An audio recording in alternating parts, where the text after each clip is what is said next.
Welcome to another quarterly update with Blue Tree Financial Planning, and I've got Michele here from Quilla Consulting. Hi Matt and everybody watching. Thankfully, not too much has changed in our defensive holdings position.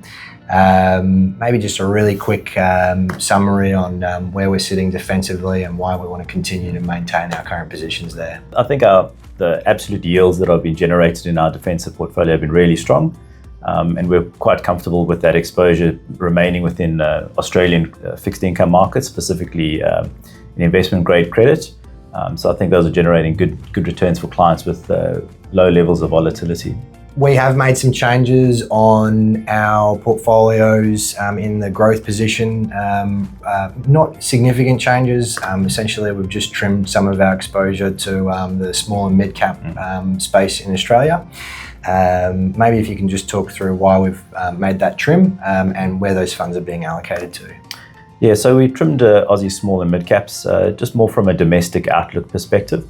I think when you look at the Australian-centric growth expectations, they're looking a bit more muted, and that's specifically more in terms of consumer side of things in the domestic economy.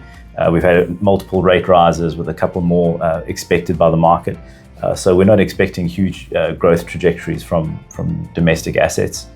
So we've trimmed that slightly, and we've repurposed those funds back into global markets, specifically in the NASDAQ, which is a more technology-focused global equities. We still see that thematic as very positive, with a lot of structural growth drivers, specifically through like artificial intelligence. So that still continued to do well, and we've gained in confidence there. And then if we look at the global small caps, predominantly in the US, there's certainly are really strong earnings growth expectations coming from that market.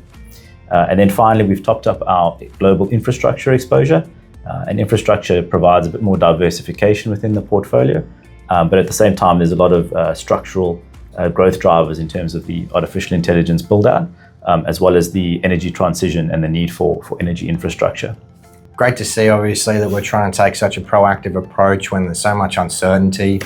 If we think about the US and Iran war, maybe we could just touch on how that impact might play out and why we believe that this should hopefully come to a resolution within the near future.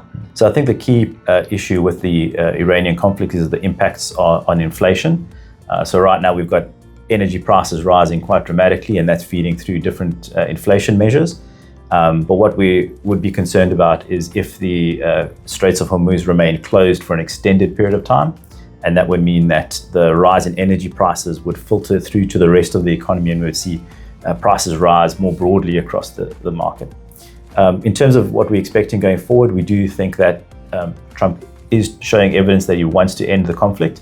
At the same point in time, the Iranian conflict is very unpopular in the US across the Republican and Democrat parties.